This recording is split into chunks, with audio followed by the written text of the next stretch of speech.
بسم الله الرحمن الرحيم.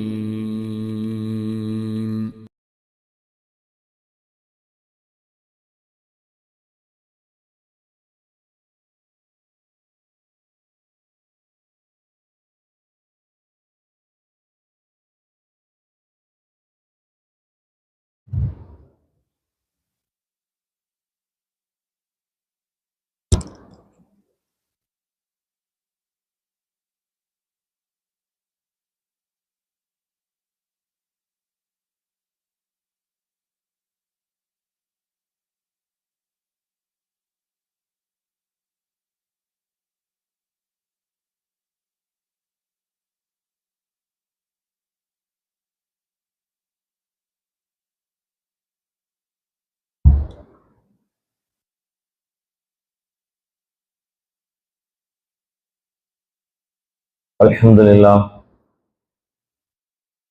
لله نحمده ونستعينه ونستغفره ونؤمن به ونتوكل عليه ونعوذ بالله من شرور انفسنا ومن سيئات اعمالنا ومن يهده الله فلا مضل له ومن يضلله فلا هادي له أشهد أن لا إله إلا الله وحده لا شريك له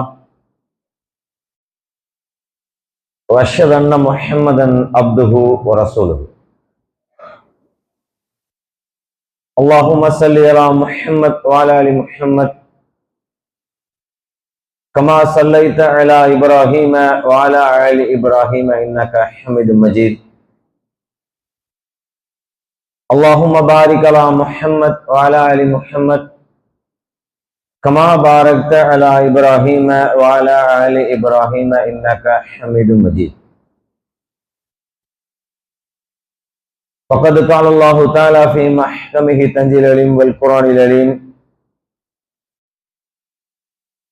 أعوذ بالله من الشيطان الرجيم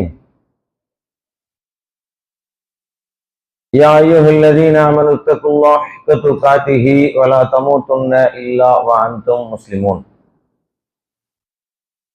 وقال الله أيضا يا أيها الذين آمنوا اتقوا الله وقولوا قولا سديدا يصلح لكم أعمالكم ويغفر لكم ذنوبكم ومن يطع الله ورسوله فقد فاز فوزا عظيما.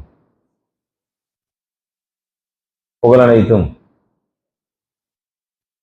அகிலங்களுக்கெல்லாம் ரப்பாகிய அல்லாஹ்விற்கு உரித்தாக்கி சாந்தியும் சமாதானமும் முஹம்மது ரசூலுல்லாஹி ஸல்லல்லாஹு அலைஹி வஸல்லம் அவர்களின் மீதும் அவர்கள் எத்தி வைத்த இஸ்லாமை அதன் தூய வடிவிலே ஏற்றுக்கொண்ட அவருடைய குடும்பத்தார்கள் மற்றும் அவருடைய சொல் செயல் அங்கீகாரங்களாகிய சுன்னத்துகளை தங்களுடைய வாழ்க்கையின் நடைமுறைகளாக ஏற்று வாழ்ந்த அவருடைய தோழர்கள் மற்றும் அந்த சுன்னத்துகளை நடைமுறைப்படுத்தி வாழ்ந்த தற்போது வாழ்ந்து கொண்டிருக்கக்கூடிய அனைத்து முஸ்லிம்களின் மீதும் அல்லாஹினுடைய சாந்தியும் சமாதானமும் உண்டாகுவதாக. அஸ்ஸலாமு அலைக்கும் வரஹ்மத்துல்லாஹி வபரகாத்துஹு. அல்லாஹ் ரப்புல் ஆலமீன் இந்த மனித குலத்தை படைத்து இவர்கள் தங்களுடைய இஷ்டப்படி இந்த உலகில தங்களுடைய வாழ்க்கையை அமைத்துக் கொள்ளக்கூடாது என்பதற்காக முதல் மனிதர் ஆதம் அலைஹிஸ்ஸலாம் அவர்களின் மூலமாக அவர் முதற்கொண்டு இந்த மனித குலத்திற்கு எவ்வாறு தங்களுடைய வாழ்க்கையை அமைத்துக் கொள்ள வேண்டும் என்பதை அல்லாஹ் ரப்புல் ஆலமீன் கற்றுக் கொடுக்கிறான். எங்கெல்லாம் மனிதர்கள் கூட்டமாக வாழ்ந்தார்களோ அங்கெல்லாம் அவன் புறத்திலிருந்து ஒரு வழிகாட்டியை ஏற்படுத்தி அந்த வழிகாட்டியின் மூலமாக அங்கு வாழுகிற மக்கள் இப்படித்தான் தங்களுடைய வாழ்க்கையை அமைத்துக் கொள்ள வேண்டும், அந்த வாழ்க்கையில கொடுக்கல் வாங்கல், சமுதாய பழக்க வழக்கங்கள், வணக்க வழிபாடுகள், கணவன் மனைவி என்கிற அந்த குடும்பவியல் ரீதியான செயல்பாடுகள், இவைகளெல்லாம் எவ்வாறு அமைத்துக் கொள்ள வேண்டும் என்பதை அல்லாஹ்வே என்ன செய்கிறான்? கற்றுக் கொடுக்கிறான். அல்லாஹ் ஏன் கற்றுக் கொடுக்கிறான் என்று சொன்னால், ஏன் இந்த ஒரு வழிமுறையை அல்லாஹ் கையாளுகிறான் என்று சொன்னால், அல்லாஹ் ரப்புல் ஆலமீன் மனித குலத்தை படைக்கிற பொழுது முதலில் ஆதம் அலைஹிஸ்ஸலாம் அவர்களை படைத்துவிட்டு அதற்கு முன்னால் அவன் படைத்திருக்கின்ற அனைத்து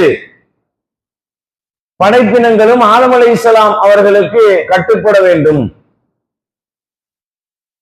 குறிப்பாக மலக்குமார்களும் அவர்களுக்கு பின்னால் படைக்கப்பட்ட ஜின் வர்க்கத்தவர்களும் ஆதம் அலைஹிஸ்ஸலாம் அவர்களுக்கு இனிமேல் முழுமையாக கட்டுப்பட வேண்டும், அவருக்கு சிரம்பணிய வேண்டும் என்கிற கட்டளையை அல்லாஹ் பிறப்பித்தான் என்பதை நாம் அறிவோம். அந்த கட்டளைக்கு மாறு செய்துவிட்டு அல்லாஹ்விடத்தில் விவாதத்தில் ஈடுபட்ட ஷைத்தானையும் நாம் அறிவோம். அல்லாஹ் ரப்புல் ஆலமீன் மனித குலத்தை படைத்துவிட்டு அதற்காக இறை தூதர்களை ஏற்படுத்தி வழிகாட்ட வேண்டும் என்கிற அவசியம் இல்லை. மூசா அலைஹிஸ்ஸலாம் அவருடைய தாய்க்கு அல்லாஹ் மூசா அலைஹிஸ்ஸலாம் அவர்கள் கொல்லப்படாமல் இருக்க வேண்டும் என்று சொன்னால் அதற்கு என்ன செய்ய வேண்டும் என்பதை இல்ஹாம் என்று சொல்லுகிற உள் உணர்வின் மூலமாகவே ஏற்படுத்தினான். இந்த குழந்தையை நீங்கள் ஒரு பாதுகாப்பான பேழையில வைத்து தண்ணீரில் அனுப்பிவிடுங்கள். இதனால் அல்லாஹ் வஹியாக சொல்லவில்லை, உள் உணர்வாக ஏற்படுத்தினான். இப்படி ஆதம் அலைஹிஸ்ஸலாம் அவர்களை படைத்துவிட்டு உள் உணர்விலேயே எப்படி வாழ வேண்டும், எப்படி நடந்து கொள்ள வேண்டும் என்பதை அல்லாஹ் என்ன செய்வான்? தீர்மானித்திருப்பான், சொல்லிக் கொடுத்திருப்பான். ஆனால் விதியை அல்லாஹ் அப்படி எழுதவில்லை. இடையிலே இப்லீஸ் என்கிற ஷைத்தான் வருகிறான். அந்த ஷைத்தான் அல்லாஹ்வுக்கு மாறு செய்கிறான். அல்லாஹ்வுக்கு அவன் இணை கற்பிப்பேன் என்று சொல்லவில்லை. நீ செய்கின்ற கட்டளை அனைத்திற்கும், நீ இடுகின்ற அத்தனை கட்டளைக்கும் நான் மாறு செய்வேன் என்று அல்லாஹ்விடத்தில் அவன் விவாதம் செய்யவில்லை. அவனுடைய விவாதம் ஒரே ஒரு பொருளிலே தான் இருந்தது. மண்ணால் படைக்கப்பட்ட ஆதமிற்கு நான் சிரம்பணிய மாட்டேன், காலம்பூரா உனக்கு சிரம்பணிய தயார். ஆனால் என்னை விட இழிவான பொருளிலே, காலிலே மிதிபடுகின்ற பொருளிலே படைக்கப்பட்ட ஆதமுக்கு நான் சிரம்பணிய மாட்டேன். இது அல்லாஹ்வுடைய கட்டளைக்கு, ஒரே ஒரு கட்டளைக்கு மாறு செய்கிறான். அப்பொழுது அல்லாஹ் அவனை வெறுக்கின்ற பொழுது அல்லாஹ்விடத்திலிருந்து அவன் என்ன செய்கிறான்? சில வாக்குறுதிகளை பெறுகிறான். இது நாம தெரிந்து வைத்த விஷயம்தான். அந்த வாக்குறுதியை கொடுத்து அல்லாஹ் சொல்லுகிறான், என்னை முழுமையாக ஏற்றுக்கொண்டு எனக்கு அடிபணிந்து வாழுகிற அடியார்களை உன்னால் ஒன்றும் செய்ய முடியாது. அவன் அல்லாஹ்விடத்தில் சொல்லுகிறான், நான் நாலா புறங்களில் இருந்துமே இந்த மனித சமுதாயத்தை வழிகெடுப்பேன். இவர்கள் உனக்கு கட்டுப்பட்டவர்களாக நீ காண முடியாதபடி இவர்களை நான் செய்வேன். அப்பொழுது அல்லாஹ் சொல்லுகிறான், நான் அவர்களுக்கு வழிநடத்திக் கொள்வேன். எப்படி வழிநடத்த வேண்டும் என்பது எனக்கு தெரியும். அதில் யார் எனக்கு முழுமையாக கட்டுப்பட்டு விட்டார்களோ, எனக்கு அடிபணிந்து யார் நடக்கிறார்களோ அவர்களை உன்னால் ஒன்றும் செய்ய முடியாது. இந்த விவாதத்திலே அவன் ஒரு அவகாசத்தை அல்லாஹ்விடத்திலே கேட்கிறான். கியாமத்து நாள் வரையிலும், இந்த உலகம் அழிகிற நாள் வரையிலும் எனக்கு அவகாசம் தர வேண்டும்.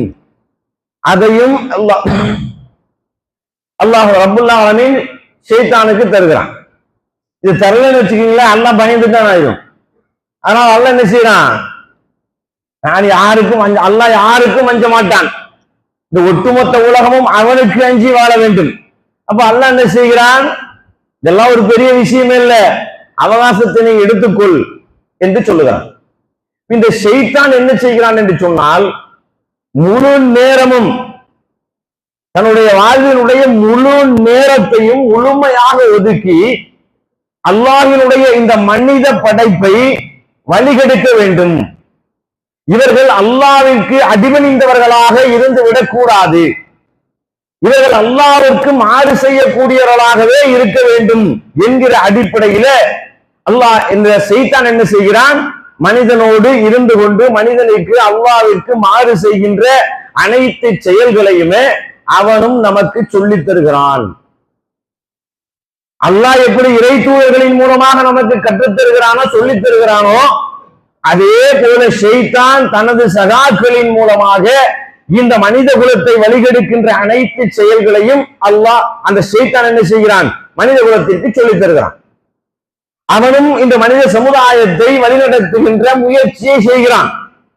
அவனும் தனக்கென்று ஒரு அரசை அமைத்து அதிலே அமர்ந்திருக்கிறான். அவனுக்கென்று ஒரு பெரும் கூட்டம், வழிகட்ட ஜின்களிலே ஒரு கூட்டம் இருக்கிறது. அந்த கூட்டத்தாரின் மூலமாக மனிதனோடு அவன் இணைந்து செயல்படுகிறான்.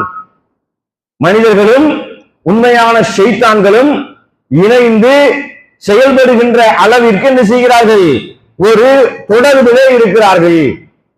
இது அல்லாஹ் என்ன செய்கிறான், குர்ஆனிலே 19வது அத்தியாயத்துல நமக்கு சொல்லித் தருகிறான். ஷைத்தான் அல்லாஹ் என்ன செய்கிறான், அலம் தர அன்ன அர்சல்ன ஷயாத்தீன அலல் காஃபிரீன என்று அல்லாஹ் சொல்லுகிறான். காஃபிர்கள் இடத்திலே ஏக இறைவனை மறுக்கின்றவர்கள், இறைவனை ஏற்றுக்கொண்டிருப்பார்கள், இறைவன் இல்லை என்று சொல்வார்கள், பல தெய்வ கொள்கையை வைத்திருப்பார்கள். ஏக இறைவனை மறுக்கக்கூடிய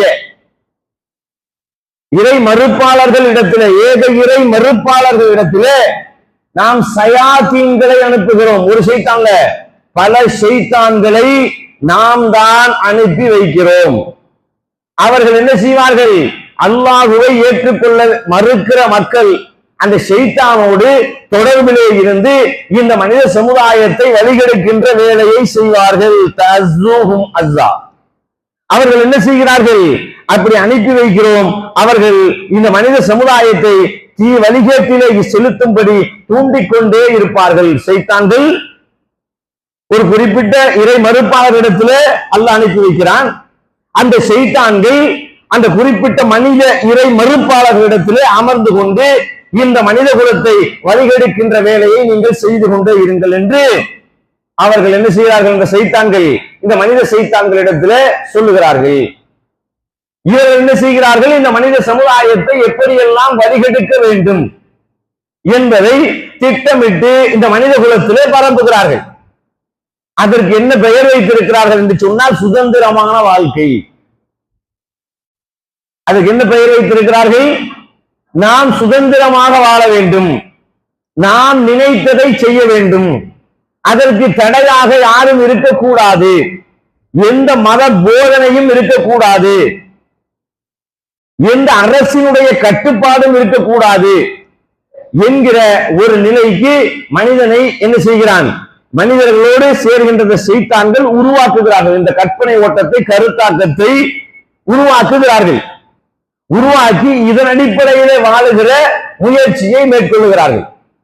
இதற்கு அடிப்படையில் அவர்கள் எடுத்து வைத்த ஒரு தத்துவம் 6ஆம் நூற்றாண்டில, ஹிஜ்ரி 6ஆம் நூற்றாண்டில உலகளாவிய அளவில் எடுத்து வைக்கப்பட்ட ஒரு தத்துவம் என்ன தெரியுமா, மதச்சார்பின்மை. இந்த மதச்சார்பின்மை என்பதை உலகம் முழுவதும் கொண்டு போக வேண்டும். எங்கெல்லாம் மதத்தின் அடிப்படையிலே ஆட்சி நடக்கிறதோ அந்த நாடுகளின் மீது படையெடுத்து அந்த நாட்டிலே மதச்சார்பின்மை ஆட்சியை கொண்டு வர வேண்டும். யார் செய்தார்கள், அல்லாஹ் ரப்புல் ஆலமீன் நபி ஸல்லல்லாஹு அலைஹி வஸல்லம் அவர்களுக்கு கனவிலே காட்டுகிறான். வெள்ளை சிகப்பு நிறம் கொண்ட பகுதிகள் அனைத்தும் எனக்கு அல்லாஹ் சுருட்டி காண்பித்தான். அந்த அனைத்து பகுதியிலும் எனது உம்மத்தார்கள் ஆட்சி செய்து கொண்டிருந்தார்கள். சிகப்பு வெள்ளை, சிகப்பு வெள்ளை கொடி யாருடையது என்பதை பார்த்துக் கொள்ளுங்கள். அவர்கள் ஆட்சி செய்த அனைத்து இடங்களிலுமே அல்லாஹ் தன்னுடைய அடியார்கள் ஆட்சி செய்கின்ற அடிப்படையில என்ன செய்தான், மாற்றி அமைத்தான். நபி ஸல்லல்லாஹு அலைஹி வஸல்லம் அவர்களுடைய வருகைக்கு பின்னால காண்பித்து கொடுத்தான். இந்த சிகப்பு வெள்ளை எங்கெல்லாம் ஆட்சி நடக்கிறதோ அந்த பகுதிகள் அனைத்திலும் எனது உம்மத்தார்கள் ஆட்சி செய்வார்கள். எவ்வளவு ஆண்டுகள், 600 ஆண்டுகள்.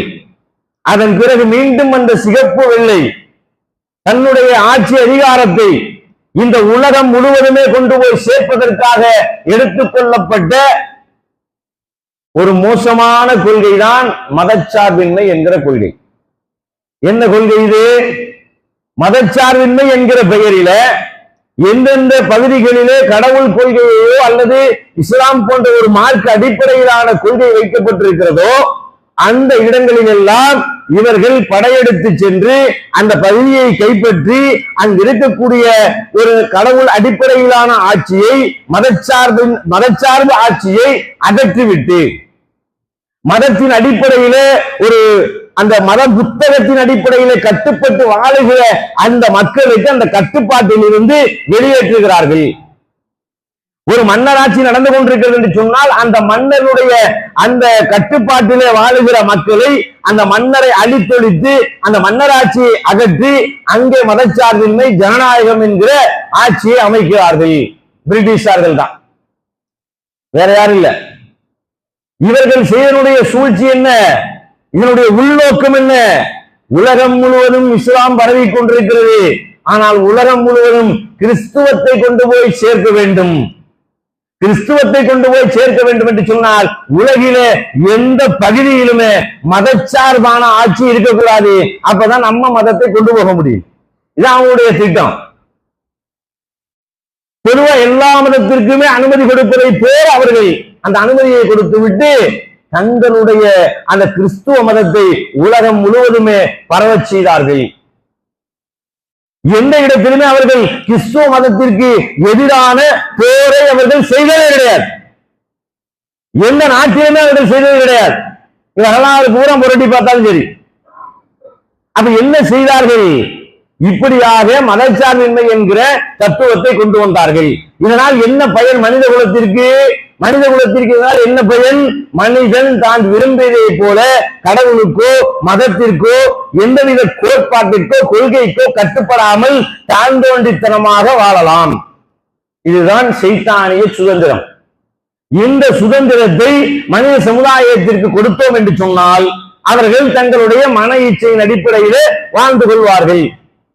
அல்லாஹ் எதையெல்லாம் தடுத்திருக்கின்றானோ அந்த அனைத்து காரியங்களையும் இந்த மனித சமுதாயம் சுதந்திரம் என்கிற பெயரிலே செய்வார்கள். அது என்னென்ன காரியங்களை இவங்க செஞ்சாங்க? மதச்சார்பின்மை என்கிற பெயரிலே நாம் அனுபவிக்கின்ற சுதந்திரங்கள் என்ன? எதற்கெல்லாம் சுதந்திரம் வழங்கப்பட்டிருக்கிறது? மானக்கேடான, அருவருப்பான, வெறுக்கத்தக்க, பார்க்கவே கூசுகிற கண்கள் கூசுகிற, கேட்பதற்கு காதுகள் வெறுக்கின்ற அனைத்து காரியங்களுமே, மானக்கேடான செயல்கள் அனைத்துமே சுதந்திரமாக செய்வதற்கு எப்பொழுதோ சுதந்திரம் கொடுக்கப்பட்டு விட்டது. இன்று நாம் வாழுகிற இந்த நூற்றாண்டிலே இவைகளெல்லாம் நாம் பயன்படுத்துகின்ற கைபேசியிலேயே சுதந்திரமாக எல்லா மக்களும் செய்கிறார்கள். யார் விரும்புகிறார்களோ அவர்கள் இந்த சுதந்திரத்தை அனுபவித்துக் கொள்ளலாம். ஆணாக இருந்தாலும் சரி, பெண்ணாக இருந்தாலும் சரி, தங்கள் மன இச்சை என்ன சொல்லுகிறதோ அதன் அடிப்படையில தங்களை வெளிப்படுத்தி காண்பித்துக் கொள்ளலாம். அதற்கு எந்த மதமும் தடையா இருக்கக்கூடாது, எந்த அரசாங்கமும் தடையா இருக்கக்கூடாது. இது யாரு சொல்லுவா? ஒரு அரசு மக்களை வழிகெடுக்க வேண்டும் என்ற அடிப்படையில சுதந்திரத்தை கொடுப்பானா? கொடுக்க மாட்டான். அப்ப இது யாருடைய சுதந்திரம்? மானக்கேடான வெறுக்கத்தக்க செயல்களை வெளிப்படையாக பகிரங்கமாக செய்ய தூண்டுகிற சுதந்திரம் இருக்கிறது என்று சொன்னால் இது யாருடைய சுதந்திரம்? ஷைத்தான் மனிதனோடு சேர்ந்து மனித குலத்திற்கு பெற்று தந்திருக்கின்ற சுதந்திரம். தடுக்கப்பட்ட செயல்கள், மானக்கேடான மட்டுமல்ல, தடுக்கப்பட்ட செயல்கள் எந்த மதத்தில மதுவை அறிந்து கொண்டு உங்கள் மன இச்சையின் அடிப்படையில செய்யலாம் என்று சொல்லுகிற மதம் இருக்குமா என்று சொன்னா இருக்கிற இந்த மாதிரி மதங்கள், தடுக்கின்ற மதங்கள் இருக்கா இல்லையா? மது அருந்தக்கூடாது, மது அருந்தக்கூடாது என்று தடுக்கின்ற மதங்கள் இருக்கின்றன. அது மனித குலத்து பெரும் பெரும் பாவங்களை செய்ய தூண்டுகிறது. அது செய்யக்கூடாது என்று சொல்லுகிற மதம் இருந்தும் கூட அதை புறந்தள்ளி விட்டு மதம் அருந்துகின்ற அந்த கொள்கையிலேயே தான் நாங்கள் இருப்போம் என்கிற இந்த நிலை, இந்த தடுக்கப்பட்ட செயலை செய்கிற சுதந்திரம் இன்று உலகம் முழுவதுமே வழங்கப்பட்டிருக்கிறது என்று சொன்னால் இது யாருடைய சுதந்திரம்? அல்லாஹ் சொல்லுகிறான், இந்த சுதந்திரம் மானக்கேடான அருவருப்பான செயல்கள் நீங்கள் செய்வதற்கான சுதந்திரத்தை நான் தடுக்கிறேன். பெண்கள் இப்படித்தான் இருக்க வேண்டும், ஆண்கள் இப்படித்தான் இருக்க வேண்டும் என்று அல்லாஹ் கற்றுத் தருகிறான். ஆனால் சாத்தான் என்ன செய்கிறான்? இதெல்லாம் நீ கட்டுப்படாத, நீ விரும்பியவாறு இரு, நீ விரும்பிய ஆடையை அணிந்து கொள், நீ எப்படி வேண்டுமானாலும் இரு, நீ எதை வேண்டுமானாலும் வெளிப்படுத்து. உன்னை தடுப்பது யார்? இந்த சுதந்திரத்தை யார் தருகிறா? ஷைத்தான் சுதந்திரம் தருகிறான். இதை இன்று உலக மக்கள் அனைவருமே அனுபவிக்கிறார்கள். மதுவிலே சுதந்திரம். அல்லாஹ் மதுவை தடை செய்கிறான். சும்மா இல்ல, போதைப் பொருட்கள் அனைத்தும் தடை செய்யப்பட்டது. மனிதனுடைய அறிவை மழுங்கச் செய்கின்ற பேச்சாக இருந்தாலும் சரி, வசீகரமான பேச்சாக இருந்தாலும், பேச்சாலேயே போதை ஏற்படுத்தி ஒருவனை வழிகெடுக்க முடியும். அப்படிப்பட்ட பேச்சு கூட இஸ்லாமில பேசக்கூடாது என்று போதை வருகின்ற அனைத்துமே தடை செய்யப்பட்டிருக்கிற பொழுது இங்கு பார்க்கிறோம், ஆறாக ஓடுகிறது. இதெல்லாம் மக்களால் இருந்தது. நபி ஸல்லல்லாஹு அலைஹி வஸல்லம் அவர்கள் வருவதற்கு முன்னாலே அந்த மக்களுடைய வாழ்க்கை எப்படி இருந்தது? சைத்தானிய சுதந்திரம் பெற்றிருந்தார்கள். சுகபோக வாழ்க்கை, நினைத்த போல வாழ்க்கை, என்ன வேணாலும் செய்வாங்க. அப்ப தடுக்கப்பட்ட இது மது போன்ற காரியங்கள் சர்வ சாதாரணமாக ஆக்கப்பட்டிருக்கிறது. அதை யார் வேண்டுமானாலும் செய்யலாம் என்கிற சுதந்திரம் வழங்கப்பட்டிருக்கிறது. இது யாருடைய சுதந்திரம்? ஷைத்தானிய சுதந்திரம். விபச்சாரம் எவ்வளவு கேவலமாக போய்கொண்டிருக்கிறது. சந்துகளிலும் பொந்துகளிலும் மறைந்தும் எங்கோ எப்படியோ நடந்து கொண்டிருந்த காலமெல்லாம் மாறி இன்று நாம் வைத்திருக்கக்கூடிய கைபேசியில அழைப்பின் மூலமாக விபச்சாரம் செய்யலாம். எங்கேயோ இருந்து கொண்டு விபச்சாரம் செய்கிற அளவுக்கான வசதி இன்று இந்த கைபேசியின் மூலமாக திறந்து விடப்பட்டிருக்கிறது. இது யாருடைய சுதந்திரம்? அல்லாஹ் வழங்கிய சுதந்திரமா? இது தடை செய்திருக்கிறான். எந்த அளவுக்கு தடை செய்திருக்கிறான்? ஒரு ஆணோ பெண்ணோ தெருவிலே நடந்து சென்றார்கள் என்று சொன்னால் தங்களுடைய பார்வையை கூட சுதந்திரமாக செலுத்தக்கூடாது. எப்படி அல்லாஹ்வுடைய கட்டுப்பாடு எப்படி கட்டுப்படுத்தி இருக்கிறான்? ஒரு பெண் வருகிறாள், ஒரு ஆண் சென்று கொண்டிருக்கிறான். அண்ணலும் நோக்கினால் அவளும் நோக்கினால் எல்லாம் இங்க கிடையாது. நோக்கிறதோட அப்படியே என்ன செய்யணும்? தலையை குஞ்சு பார்வையை தாழ்த்திக் கொள்ள. தலையை குனியது அவசியம் இல்லை, பார்வையை மாற்றிக்கொள்ள வேண்டும் அல்லது பார்வையை தாழ்த்திக் கொள்ள வேண்டும் ஆண். இதே நிலைதான் பெண்ணுக்கும். எங்கே விபச்சாரங்கிறது எங்கேயோ இருக்குது. அந்த செயல் உச்சகட்டமான செயல். அதற்கு தூண்டுகின்ற காரணமாக இருக்கிறது கண்கள். அதற்கு அல்லாஹ் என்ன செய்கிறான்? ஒரு வரையறையை விதிக்கிறான் திருமறை குர்ஆனிலே. நபி ஸல்லல்லாஹு அலைஹி வஸல்லம் அவருடைய மருமகனிடத்துல அல்லாஹ்வுடைய தூதர் சொன்ன செய்தியை நாம கேட்டிருக்கிறோம். யாலி லா தன்னுர் மரத்தை, ஒரு பெண்ணை 2 முறை நீங்கள் பார்க்காதீர்கள். ஏன்? ஊழாலக்க முதல் பார்வை இருக்கிறது, முதல்ல பார்க்க பார்வை அது உங்களுக்குரியது, ஏதச்சியா பார்க்கிறது. வசானி லிஸ்ஸைத்தான், இந்த 2வது பார்வை இருக்கிறது ஷைத்தானுடைய பார்வை. அப்ப உங்களுக்கு பார்வையில் இன்னைக்கு சுதந்திரம் கொடுத்துருக்கானா இல்லையா? ஷைத்தான் சுதந்திரம் எப்படி இருக்கு? யாரை வேணாலும் பார்க்கலாம், எதுல வேண்டாலும் பார்க்கலாம், அப்படித்தானே? இன்னைக்கு செல்போன்ல பார்க்கலாம். செல்போன்ல இன்னைக்கு என்ன செய்யலாம்? எந்த ஆணை எந்த பெண் வேண்டுமானாலும் ரசிக்கலாம், எந்த பெண்ணை எந்த ஆண் வேண்டுமானாலும் ரசிக்கலாம். மார்க்க பயான்லயே பாருங்களேன், அழகான ஆண்களுடைய பயானை தேடி பிடித்து பார்க்கிற ஒரு கூட்டம் இருக்கிறார்கள் பெண்களிலே. எல்லாருமே இல்ல, அழகான பெண்கள் ஒரு பயானை போட்டு விட்டார் என்று சொன்னால் கூட இருக்கிற சகோதரி மதிக்கிறது இல்லை. அந்த பயான் பண்ண சகோதரியை பார்த்துட்டு, சகோதரி நீங்கள் சிறப்பாக செய்து விட்டீர்கள், நீங்கள் ரொம்ப சூப்பரா பேசுனீங்க, அல்லாஹ் உங்களுடைய மார்க்கறிவை அதிகப்படுத்துவானாக. போட்ட 1 மணி நேரத்துல 3000 பேர் 4000 பேர் பார்க்கறான். கமெண்ட் ஒரு 1000 கமெண்ட் வந்து. என்னத்தை பார்த்து நீங்க என்ன கேட்ட, என்ன விளங்கிச்சு? வேற யாருமே அந்த விஷயத்தை சொன்னதே இல்லையா? எப்படி போயிட்டு இருக்குன்னு பாருங்க. எப்படி போயிட்டு இருக்கு இந்த சாத்தானியம்? எப்படி கொண்டு போகிறது? ஒரு ஈர்ப்பு விசையிலே மார்க்கத்தை அறிந்து கொள்ளுவது கூட ஒரு பாலியல் ரீதியான ஈர்ப்பினை கேட்கக்கூடிய ஒரு சூழ்நிலைக்கு போயிருக்கிறது. நீ இதே அந்த ஆணை கொண்டு வந்து 1 மணி நேரம் பக்கத்துல உட்கார வச்சு ரூம்ல இருக்கக்கூடிய ஒரு பெண்ணு செல்போன்ல பார்த்துட்டு இருக்கிறீங்க, அந்த ஆணை கொண்டு வந்து பக்கத்துல உட்கார வச்சு இதுக்கு ஒத்துக்குவோமா? இவரோட 1 மணி நேரம் பயான் பண்ணுவாரு, கேளுமான ஒத்துக்குருமா? முடியாது.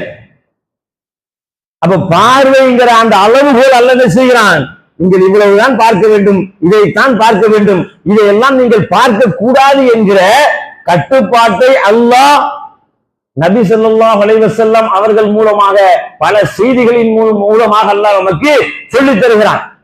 வரம்பு மீறிய பார்வையின் காரணத்தினால் தான் இந்த வசனங்களே இறங்கியது என்று நபி ஸல்லல்லாஹு அலைஹி வஸல்லம் சொல்கிறார்கள். அப்ப பார்வைக்கு இன்றைக்கு சுதந்திரம், நாம் எதை வேண்டுமானாலும் பார்க்கலாம். இது யாரு?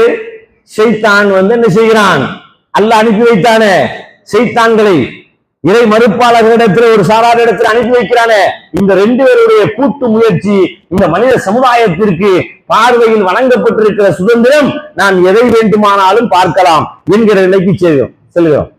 இதன் மூலமாக அடுத்த கட்டமான விபச்சாரம் பெருகுகிறது, ஓரின சேர்க்கை பெருகுகிறது. ஓரின சேர்க்கைக்கு எப்படி சுதந்திரம் கொடுத்திருக்கான்? தடையே விதிக்கக்கூடாது, தடை இல்லை. ஒரு ஆணும் சேர்ந்து குடும்பம் நடத்தலாம், ஒரு பெண்ணும் சேர்ந்து குடும்பம் நடத்தி கொள்ளலாம். ஆனால் இது இஸ்லாமிய மார்க்கத்தில் தடை செய்யப்பட்ட ஒரு விஷயம். இதற்கான சுதந்திரம் மனித குலத்திற்கு வழங்கப்படவில்லை. இந்த அக்கிரமத்தை செய்தவர்கள் கல்லால் அடித்துக் கொல்லப்பட்டார்கள். நேரடியாக அல்லாஹ்வினுடைய கண்காணிப்பிலே அந்த கல்லெரிப்பு நடந்தது. கல்லெறிதல் எங்க நடந்துச்சு? இன்னும் ஒரு சாராரை கொண்டு வந்து கட்டி வச்சு இன்னொரு சாரார் கல்லெடித்துக் கொள்ளல. இந்த பாவம் செய்த லூத் அலைஹிஸ்ஸலாம் சமுதாயத்தை அல்லாஹ் வானிலிருந்து கல்லை கொண்டு அடித்துக் கொன்றான். அது எப்படி? அந்த கல் இன்னும் ஆய்வில் நமக்கு கிடைக்கவில்லை. அல்லாஹ் திருமலையை சொல்லுகிறார், முஸவ்வமத்துன் மின் இந்தில்லாஹ், அல்லாஹ்வின் புறத்திலிருந்து அச்சிடப்பட்ட முத்திரையிடப்பட்ட கல்லால் அடித்துக் கொன்றான் அவர்களை. அந்த பகுதியில அந்த கல் இருக்கும். அல்லாஹ்வின் புறத்திலிருந்து முத்திரையிடப்பட்ட கல், அதில் அடித்துக் கொள்ளப்பட்டார். இந்த தவறை செய்வதற்கு அல்லாஹ் எந்த மனிதனுக்கும் உரிமை தரவில்லை, சுதந்திரம் தரவில்லை. ஆனால் சாத்தானிய சுதந்திரம் உலகம் முழுவதுமே இந்த அக்கிரமத்தை செய்யலாம் என்கிற அனுமதி கொடுத்திருக்க இல்லையா? அடுத்தது பாருங்க, கொடுக்கல் வாங்கல். இந்த விஷயத்துல பொருளாதார ரீதியாக அல்லாஹ் என்ன செய்கிறான்? வட்டியை முழுமையாக தடை செய்கிறான். இந்த உலகம் முழுவதுமே வட்டியை அடிப்படையாக கொண்டுதான் பொருளாதார அமைப்பு அமைக்கப்பட்டிருக்கிறது. எக்கனாமிக்கல் சிஸ்டம் இருக்கு, இது அத்தனையுமே என்ன? இன்ட்ரெஸ்ட் பேஸ்டு தான், வட்டியை அடிப்படையாக கொண்டுதான் அமைக்கப்பட்டிருக்கிறது. தவிர்க்கவே முடியாத அளவுக்கு மனிதனோடு வட்டியை இணைத்து விட்டார்கள். இதை செய்கின்ற ஒரு சாராருக்கு முழு சுதந்திரம் வழங்கப்பட்டிருக்கிறது. இந்த வட்டியின் மூலமாக நீங்கள் மோசடி செய்யலாம். நீங்கள் வாங்கிய பணத்தை விட அதிகமான பணத்தை செலுத்தினாலும் நீங்கள் இன்னும் உங்களுடைய முதல் வாங்கியிருப்பீங்களே, ஃபர்ஸ்ட் பணம் ஒரு 10,000 20,000 10 லட்சமோ 5 லட்சமோ, அதை இன்னும் நீங்கள் அடைக்கவில்லை. நீங்க 10 லட்சம் வாங்கி 30 லட்சம் கட்டியிருந்தாலும் 10 லட்சம் இன்னும் அடைக்கவில்லை. எப்படிப்பட்ட சுதந்திரம் ஒரு சாராருக்கு வழங்கப்பட்டிருக்கிறது! இதை வேரோடு இருக்கிறான் அல்லாஹ். ஆனால் இங்க சாத்தானிய சுதந்திரம், ஷைத்தானிய சுதந்திரம் எப்படி இருக்கிறது? இது ஒரு மிகப்பெரிய ஒரு வியாபாரமாக்கப்பட்டு மக்களுடைய ஒட்டுமொத்த உழைப்பையும் உறிஞ்சி கிடைக்கின்ற ஒரு சுதந்திரம் ஒரு சாராருக்கு கொடுக்கப்பட்டிருக்கிறது. அதில் ஒரு சாராருடைய சுதந்திரம் பறிக்கப்பட்டிருக்கிறது. ரெண்டையுமே இஸ்லாம் என்ன செய்கிறது? தடை செய்கிறது. ஒண்ணு தடை செஞ்சா ஒண்ணு புரித வந்துடும். ஆனால் இங்க எப்படி இருக்கிறது? ஒரு சாரார் சுரண்டப்படுகிறார்கள், ஒரு சாரார் அதை சுரண்டி சுதந்திரமாக வாழ்ந்து கொண்டிருக்கிறார்கள். இது இஸ்லாம் என்ன செய்கிறது? வட்டியை அடியோடு தடை செய்கிறது.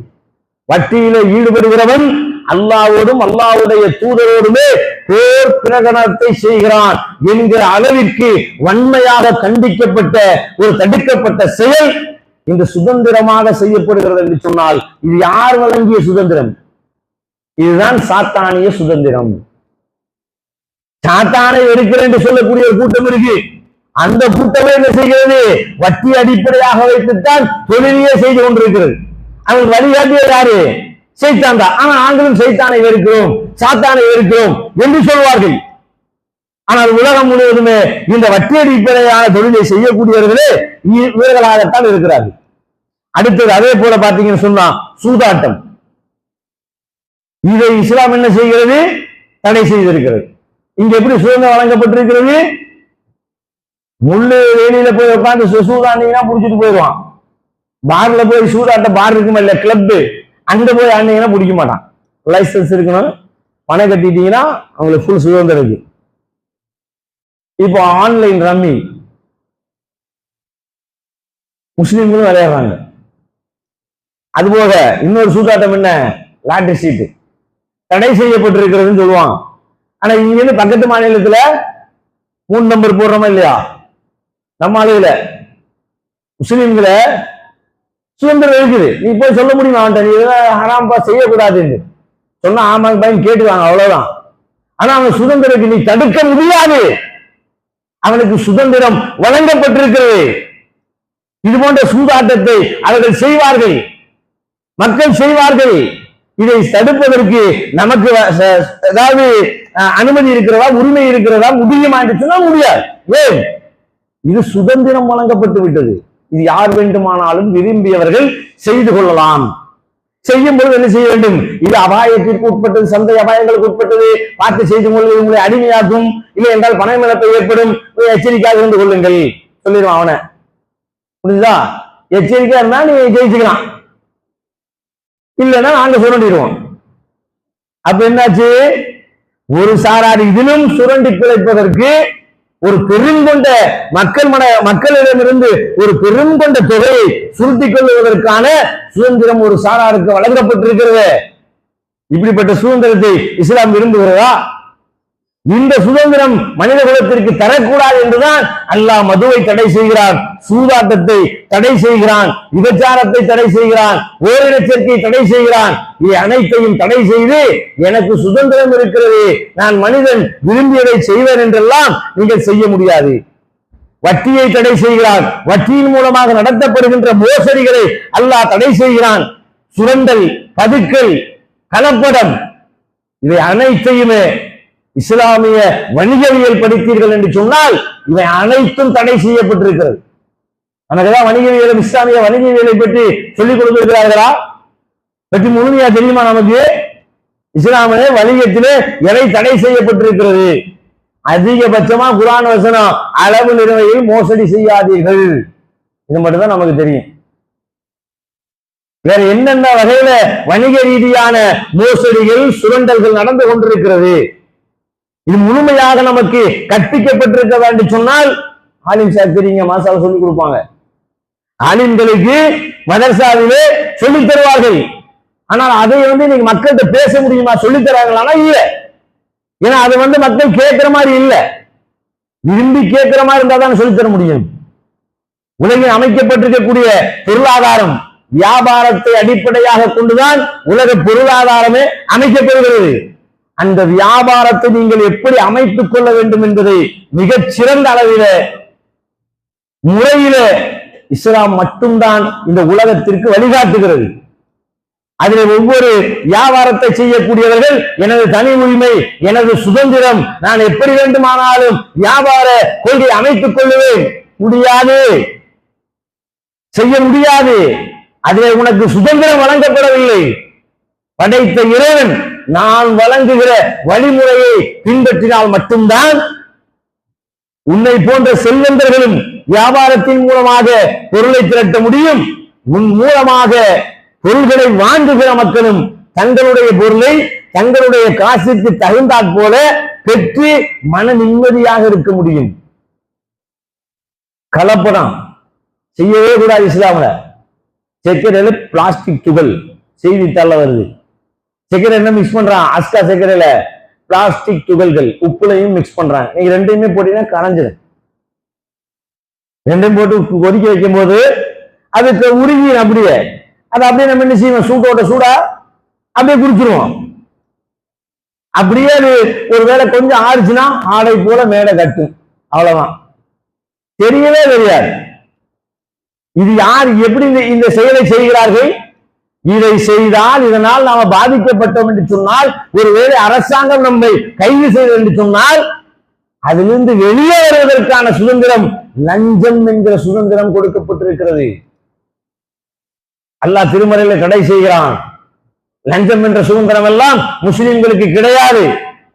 யாருடைய பொருளாதாரத்தையும் பிடுங்கிக் கொள்வதற்காக அல்லது தங்களுக்கு சாதகமான தீர்ப்புகளை பெறுவதற்காக நீங்கள் என்ன செய்யாதீர்கள்? அதிகாரிகளை, ஆட்சியில் இருப்பவர்களை, நீதிபதிகளை, தீர்ப்பு வழங்குவவர்களை, இவர்களை எல்லாம் லஞ்சம் கொடுக்க அணுகாதீர்கள். அல்லாஹ் திருமறையிலே தடை செய்கிறான். சுதந்திரம் என்ன? தப்பு செய்வதற்கு சுதந்திரம், அதில் சிக்கிக் கொண்டால் அதிலிருந்து விடுதலை பெறுவதற்கு, தப்பித்துக் கொள்வதற்கு சுதந்திரம். இதெல்லாம் யார் கொடுத்த சுதந்திரம்? சாத்தானிய சுதந்திரம். இப்படியாக மனிதனை தொடர்ந்து பாவமான காரியங்களை செய்து கொண்டே இருக்க வைக்க வேண்டும். அதே போல பாருங்கள், வணக்க வழிபாட்டில நீ எதை வேண்டுமானாலும் வணங்கலாம், எதை வேண்டுமானாலும் வணங்குவதற்கான சுதந்திரம் உனக்கு இருக்கிறது. இந்த கற்பனை யார் உங்களுக்கு கொண்டு வந்தா? கடவுளை மறுப்பதற்கான சுதந்திரமும் உனக்கு இருக்கிறது. எதை வேண்டுமானாலும் வணங்குகிற சுதந்திரம் உனக்கு கொடுக்கப்பட்டிருக்கிறது. நாம செய்த பொருள்கள் அல்லது ஏற்கனவே இருக்கின்ற படைக்கப்பட்ட பொருட்கள், உருவான பொருட்கள், இதை வணங்குவதற்கு இஸ்லாம் தடை செய்கிறது. எப்படி? மதுவையும் சூதாட்டத்தையும் தடை செய்ய பொழுது அல்லாஹ் சொல்லுகிறான். அதுல அஜ்லாம் என்று சொல்லுகிற விஷயத்தையும் அஸ்லாம் என்று சொல்லுகிற விஷயத்தையும் அல்லாஹ் குறிப்பிட்டு, அதாவது மனிதனால் உருவாக்கப்பட்ட பொருட்கள் அல்லது ஏற்கனவே உருவாக்கக்கூடிய பொருட்கள், அதாவது அம்பெறிந்து ஜோசியம் பார்க்கக்கூடிய செயல்கள், இவைகளெல்லாம் உங்கள் மனைவிச்சின் அடிப்படையில் செய்யக்கூடாது. இதையெல்லாம் யார் செய்ய தூண்டுகிறார்கள்? அமலும் ஷைத்தான். இதெல்லாம் ஷைத்தானுடைய செயல்கள்.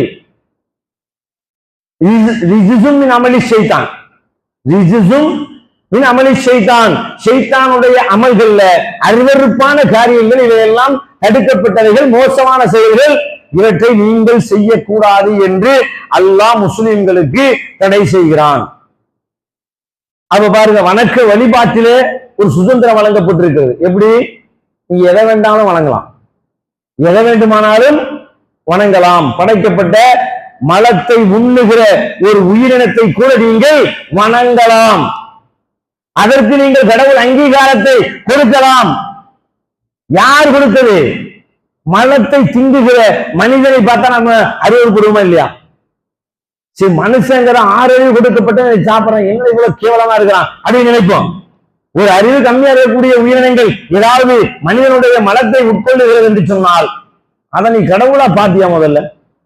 அப்ப எப்படிப்பட்ட ஒரு சிந்தனையை ஏற்படுத்துகிறான் பாருங்க. ஷைத்தான் சுதந்திரம், நான் எதை வேண்டுமானாலும் வணங்குவேன்.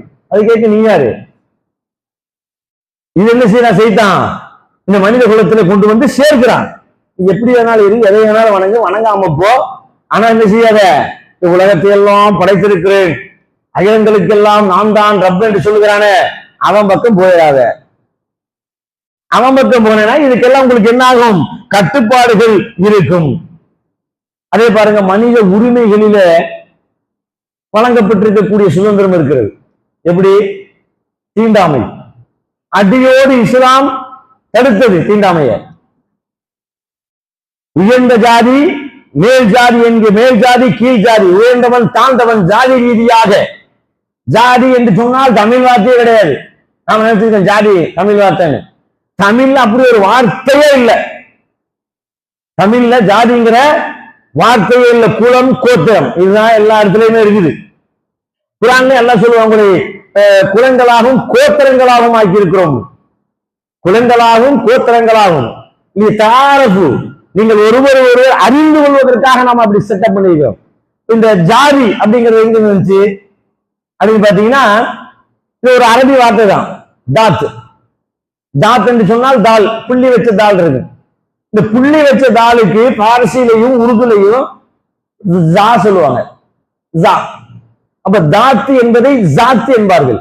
ஜாத்து என்று சொன்னால் ஒரு சிஸ்டம், தாத்துல்லா என்று சொன்னால் அல்லாஹ்வினுடைய சிஸ்டம். அந்த சிஸ்டத்துக்கு பேர் தான் தாத் அரபில, அதுக்கு உருதுல பார்சில ஜாத். இந்த ஜாத் இங்க இந்தியாவில இந்த ஆட்சி அமைப்பு செஞ்சாங்களே, இந்த பாரசீகர்களும் இதே போல உருது மக்கள் அந்த ஆட்சி செஞ்சாங்களே, இங்க என்ன செஞ்சாங்கன்னா ஜாத். ஒவ்வொரு குல மக்களுக்கும் ஒவ்வொரு செட்டப் இருக்குது, ஒரு சிஸ்டம் இருக்குங்கிறத அவன் மொழியில சொன்னான். இதை தமிழ்ல ஜாதி ஆகிட்டான். இந்த ஜாத்துங்கிறத ஜாத்தாக்கி சாத்தாக்கி ஜாதியாக்கி ஜாதின்னு சொல்லி உயர்ந்த ஜாதி மேல் ஜாதின்னு சொல்லி ஒரு சிஸ்டத்தை, இதுவும் ஒரு சிஸ்டத்தை உருவாக்கி வச்சிருக்காங்க. இப்படிப்பட்ட அமைப்பு இஸ்லாம் சொல்லித் தரவே இல்லை. ஆனா அரேபியர்களிடத்தில் இருந்தது. நாங்கள் உயர்ந்தவர்கள், நீங்கள் தாழ்ந்தவர்கள், நிறத்தால் நாங்கள் உயர்ந்தவர்கள், நீங்கள் கருப்பர்கள் தாழ்ந்தவர்கள், மொழியால் நாங்கள் உயர்ந்தவர்கள், நீங்கள் மொழியே தெரியாத அஜமிகள் ஊமைகள் என்று சொன்னார்கள். அஜமிகளை அரபி தெரியாதவர்களே ஊமைகள் என்று சொன்னார்கள். பேச தெரியாதவர்கள், இவனுக்கு அவன் பாச புரியவில்லை, புரியாதனால என்ன செய்யறான், இவங்களுக்கு ஒண்ணுமே தெரியாது, ஊமைக ஏதோ கட்டங்கா போட்டக்கான உளர்றாங்க அப்படின்ட்டு ஊமைன்னு சொன்னான். ஊமை என்ன செய்யும், உளரும். அவங்க எதை சொல்ல வருவாங்கன்னு சொல்ல முடியாது. அதைத்தான் அரபியன் என்ன செஞ்சான், மற்ற மொழிக்காரர்களை ஊமைகள் என்று சொன்னார்கள். இதை இஸ்லாம் அடியோடு ஒழித்தது. மொழி ரீதியான ஒரு பாகுபாடு இருக்கக்கூடாது. அதே போல நிறத்தால், அதே போல உயர்ந்தவன் தாழ்ந்தவன்கிற தீண்டாமை அடிப்படையில இருக்கக்கூடாது. இன்னைக்கு என்ன செய்யறாங்க, இதெல்லாம் இருக்கக்கூடாதுன்னு தான் சொல்றாங்க. ஆனால் ஷைத்தான் மனிதனே சிந்தித்து இதையெல்லாம் தடுக்கப்பட்ட காரியம் என்று சொன்னாலும் அந்த மனிதர்களுக்குள்ளேயே சிலரை உருவாக்கி இதை இன்று வரையிலும் தக்க வைத்திருக்கிறான். அது என்ன சொல்லுகிறார்கள், உயர்ந்த சாதி என்பது எங்கள் உரிமை, அதை நாங்கள் தக்க வைத்துக் கொள்வோம், எங்களுக்கென்று சில விஷயங்கள் இருக்கிறது, அதை நாங்கள் செய்வோம், அதை யாரும் தடுக்க கூடாது. அப்ப ஒரு மனித குலத்திலே ஒரு சாராருக்கென்று ஒரு தனி உரிமை, அந்த மனித குலத்திலே அவங்க மட்டும் அவங்க செய்யறத அனுமதிக்கணும். இப்படிப்பட்ட சுதந்திரம் இஸ்லாம் கொடுக்கல. ஒரு சாராருக்கு ஒரு வகையான சுதந்திரம், இன்னொரு வகையான சுதந்திரம் என்பது இஸ்லாம் தரல. கொடுத்த என்னாகும், ஒருவருடைய சுதந்திரம் இன்னொருவரை பாதிக்கும். இதான் தீண்டாம. உனக்கு சுதந்திரம் நினைக்கிற அவனுக்கு உனக்கு கொடுக்கப்பட்ட சுதந்திரத்தை விட குறைவாக இருக்கிறது என்று சொல்லி அவனை நீ சித்திரவதை செய்கிறாய், அடிக்கிறாய், கொல்லுகிறாய், அவனுடைய செல்வத்தை அபகரிக்கிறாய், அவன் இருப்பிடத்தை தீ வைத்து கொளுத்துகிறாய். இது இஸ்லாம் என்ன செய்கிறது, இது சாத்தானிய சுதந்திரம். இதை முஸ்லிம்களுக்கு இஸ்லாம் தடை செய்கிறது. தீண்டாமை, மொழி ரீதியான பாகுபாடு, நிறத்தின் அடிப்படையான பாகுபாடு, இவைகள் எல்லாம் நான் உங்களுக்கு கொடுக்கவில்லை, இதிலே உங்களுக்கு சுதந்திரத்தை நான் தரவில்லை, நீங்கள் அனைவருமே சமமானவர்கள் என்கிற தத்துவத்தை இஸ்லாம் சொல்லுகிறது. இவ்வளவு பெரிய விஷயங்கள் என்ன செய்கிறது இஸ்லாம், மனிதன் எதையெல்லாம் சுதந்திரம் என்று சொல்லி வழிகேட்டிலும் மானக்கேடான காரியத்திலும் ஈடுபடுகின்றானோ அவற்றையெல்லாம் தடை செய்து இவற்றிற்கெல்லாம் அப்பாற்பட்டதுதான் சுதந்திரம். ஒருவருடைய சுதந்திரம் இன்னொருவருக்கு பாதிப்பாக இருக்கக்கூடாது. மனித குலம் அனைவரும் சமமானவர்கள், இவர்கள் அனைவருமே சமமாக வாழ வேண்டும் என்கிற ஒரு உயர்ந்த சுதந்திரத்தை இஸ்லாம் என்ன செய்கிறது, நமக்கு தருகிறது. மக்காவில் இருக்கக்கூடிய அந்த நிலையை, இந்த 13 ஆண்டு கால வரலாறை மட்டும் நீங்கள் படித்து பாருங்கள். அங்க இருக்கக்கூடிய குறைசிகளும் அந்த உயர் சாதியினர்களும் பெற்றிருந்த, அந்த குலம் கோத்திரத்தார்கள் பெற்றிருந்த சுதந்திரம் எப்படி இருந்தது, அவர்களுடைய கீழ்மட்ட மக்களை அடித்து துன்புறுத்துகிற அளவுக்கு இருந்துச்சு. லா இலாஹா இல்லல்லாஹ் என்கிற கலிமாவை ஏற்றுக்கொள்வதற்கு அவர்களுக்கு சுதந்திரம் இல்லை. யாருக்கு, மக்காவில் இருக்கக்கூடிய குறைசிகளுக்கும் உயர்குலத்தாருக்கும் இருந்த சுதந்திரம். அவர்கள் தங்கள் சுதந்திரத்தை பயன்படுத்தி ஒரு கொள்கையை ஏற்றுக்கொள்பவர்களை கூட கொல்லுவார்கள், சித்திரவதை செய்வார்கள் என்கிற நிலை இருந்தது. இதே மதீனாவுக்கு போன என்னாச்சு, சுதந்திரம் பறி போச்சா, படை எடுத்து வந்தாங்களா மக்காவுக்கு, அப்ப செய்ய முடியுமா? அனைவரும் சமம், யாரையும் துன்புறுத்த முடியாது, சித்திரவதை செய்ய முடியாது.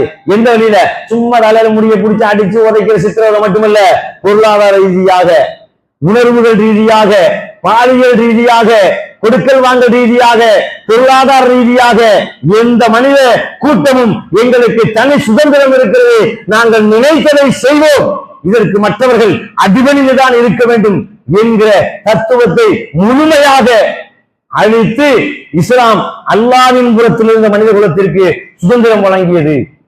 இதை இன்று வரைக்கும் தடை செய்து கொண்டு மனித குலத்தை சுதந்திரம் என்கிற பெயரில மிருகங்களாக, நல்ல சிந்தனையற்றவர்களாக, ஒழுக்கமுடையவர்களாக வாழ விடாத சாத்தானிய சுதந்திரம் பரப்பப்பட்டிருக்கிறது.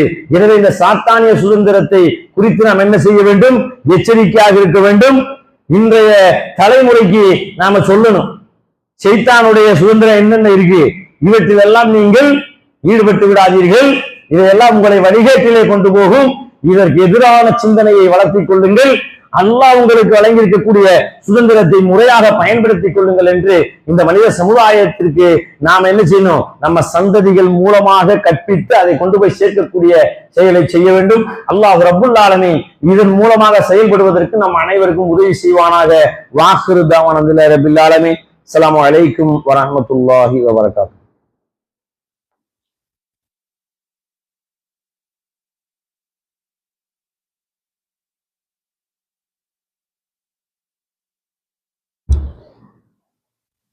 அல்ஹம்துலில்லாஹ் நஹ்மதுஹு ஸல்லி அலா ரசூலில் கரீம்.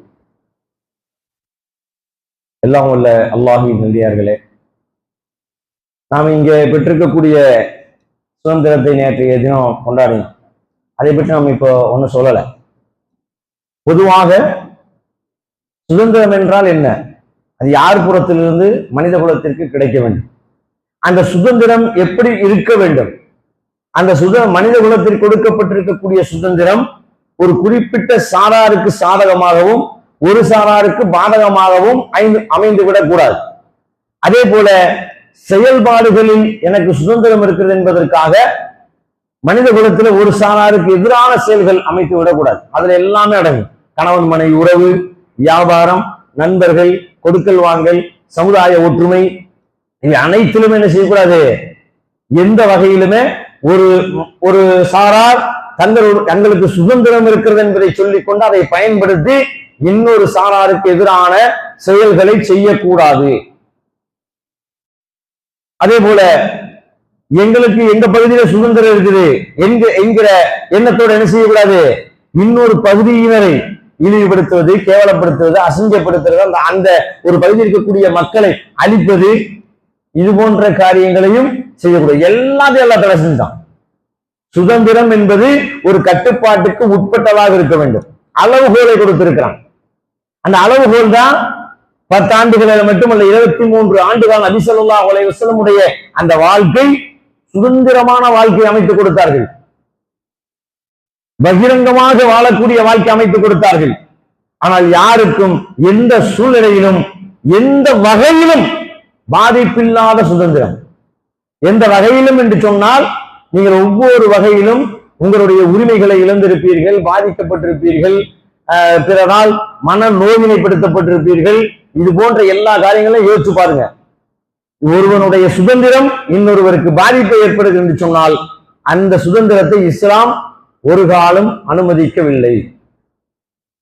உங்க ஒவ்வொரு முஸ்லிமுக்கும் வரையறுக்கப்பட்ட சுதந்திரம், அதுக்குள்ள மட்டும்தான் இருக்கணும். கணவன் மனைவியாக இருந்தாலும் சரி, பெற்ற பிள்ளைகள், தந்தை, பெற்றோர்களாக இருந்தாலும் சரி, அவர்களுக்குள்ளே கூட யான் பெற்ற குழந்தை என்னுடைய மனைவி என்றெல்லாம் நீங்கள் என்ன செய்ய முடியாது? வரம்பு மீறி உங்களுடைய சுதந்திரத்தை பயன்படுத்த முடியாது என்கிற எச்சரிக்கையோடு நமக்கு இந்த மார்க்கம் சுதந்திரம் வழங்கப்பட்டிருக்கிறது.